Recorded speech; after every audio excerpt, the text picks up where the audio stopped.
Pessoal, eu vou ler para vocês um depoimento que o meu pai, de saudosa memória, José Farina Filho, deu para mim por escrito há muitos anos atrás, e eu encontrei aqui a segunda parte. A primeira parte está perdida, mas eu vou ler para vocês o que o meu pai falou do tempo dele de pioneiro.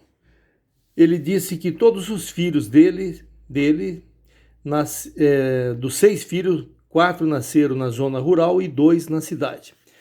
As dificuldades da mulher pioneira foram muitas. A primeira foi a Guerra Mundial, que faltava muita mercadoria para poder cozinhar, preparar os alimentos. Naquele tempo só se usava fogão a lenha.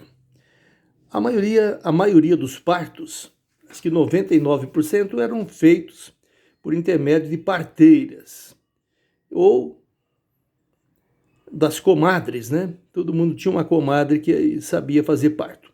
A higiene da casa também era difícil, porque não existiam os produtos que hoje nós temos. E não havia água encanada, tinha luz elétrica. Então, no começo, você tinha que tirar a água do poço e usar sabão de pedra.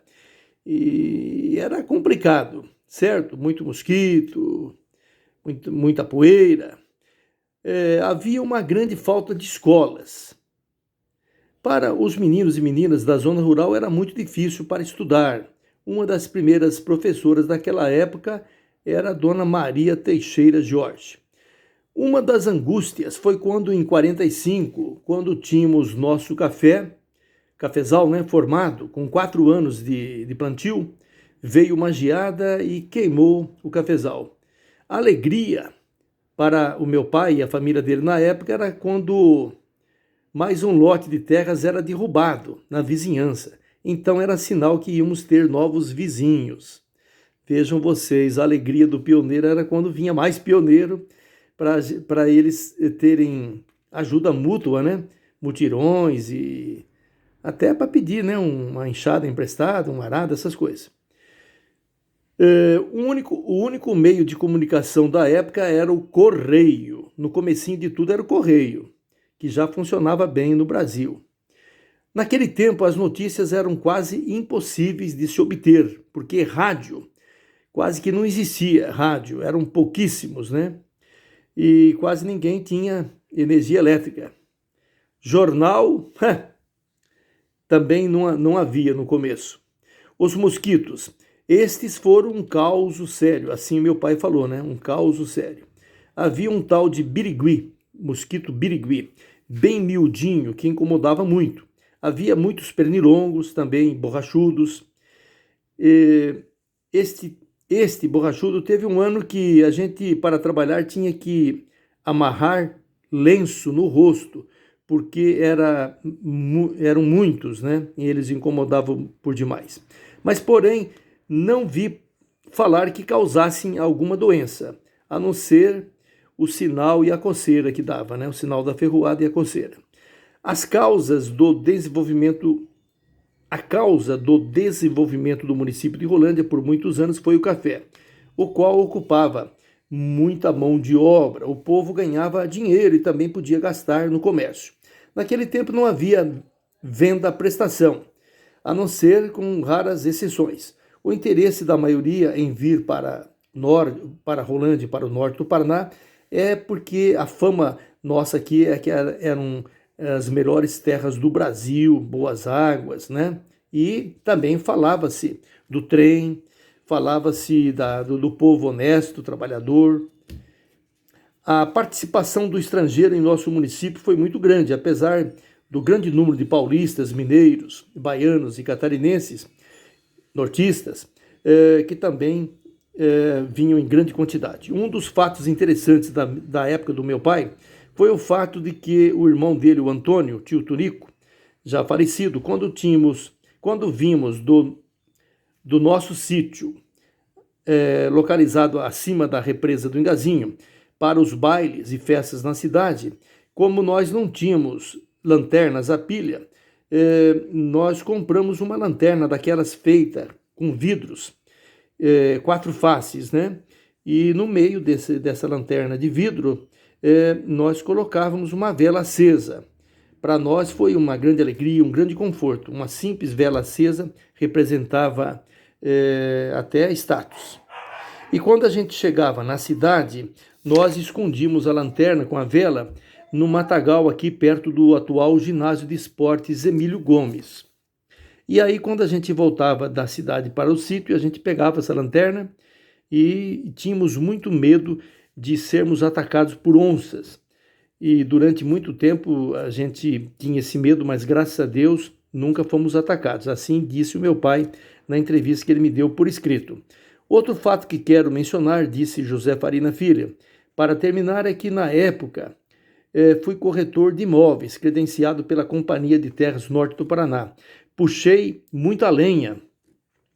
Antes de ser corretor de imóveis, puxei muita lenha. Eu tinha, disse José Farina Filho, um carroção de 4 rodas, puxado por 2 burros, né, 2 mulas. E então o meu pai comprava a lenha dos diversos desmatamentos que havia em volta da cidade, e a lenha era cortada com 1 metro de comprimento, e a gente trazia e vendia casa por casa. Aqui todo mundo na cidade tinha fogão a lenha para cozinhar e para esquentar água, para o banho, etc, etc, etc. Outra coisa que o meu pai deixou registrado é que ele sempre foi fanático pelo Nacional Atlético Clube, desde a fundação em 1947, tendo participado da diretoria, viajou por muitos lugares do Brasil atrás de contratar jogadores, sempre em companhia do patrãozinho, pouca gente conhece, mas era um dos diretores do Nacional. E quando tinha jogos, o meu pai disse aqui que colocava uma corneta em cima do Jeepinho 51 que ele tinha na época e fazia o anúncio dos jogos, né? E esses anúncios não só na cidade de Rolândia, como também em Jaguapitã, Arapongas e Cambé. E os meus filhos, no caso eu e meus irmãos, íamos atrás na caçamba do Jeep jogando panfleto. E do lado havia sempre um locutor. O patrãozinho era o locutor. O meu pai dirigia o Jeep e o patrãozinho ia falando: hoje em Rolândia, no estádio municipal, não, no estádio Nacional Atlético Clube Rolândia, Nacional Atlético Clube de Rolândia e Londrina, válido pelo Campeonato Paranaense e tal, hoje às 15 horas, não percam. E a molecada do Farina, os filhos do Farina, jogando panfleto atrás. E ele foi corretor de terras no começo de Umuarama, na cidade de Cianorte, Umuarama, levando compradores, inclusive família de Paula, família Chiarati, muitas famílias de Rolândia viajaram com meu pai, compraram lotes lá naquela região de Cianorte, Umuarama. As terras eram muito boas, baratas, e hoje muitos deles estão milionários graças a esses bons negócios que o meu pai ajudou essas famílias a conseguirem, através também da Companhia de Terras do Norte do Paraná. E uma outra coisa que o meu pai deixou escrito aqui é que ele, na época, encontrava muita onça lá nessa região de Umuarama, muita onça na beira da estrada. Mas, graças a Deus, ele nunca foi atacado por nenhuma onça. Ele já foi atacado, sim, por marimbondos. Ele ia mostrar os lotes lá, no meio do mato, e eles não viam, né, enxames de abelha, marimbondos aí. Meu pai já saiu correndo e os compradores atrás de abelhas.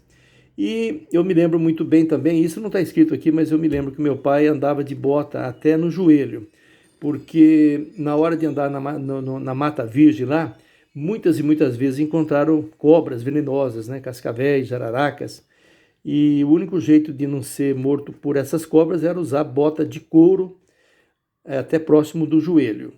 Me lembro muito bem disso, e o meu pai também andava sempre com um revólver Schmidt, calibre 32. É claro que para andar no meio do matagal, onde que tinha onça, todo mundo que andava armado. Meu pai tinha um Schmidt Weston 32, não era aniquilado, não, era, como é que fala? Cor escura. E aqui está então a assinatura dele, e o depoimento foi tomado por mim, e o ano não me lembro, hein? Não está escrito aqui o ano. Está aqui a assinatura do meu pai, de saudosa memória, Não é por ser meu pai não, mas foi um grande homem, um grande cidadão, muito trabalhador, honesto, responsável, um bom marido, um bom filho, um bom cidadão. Pessoal, estamos encerrando esse vídeo para a história de Rolândia.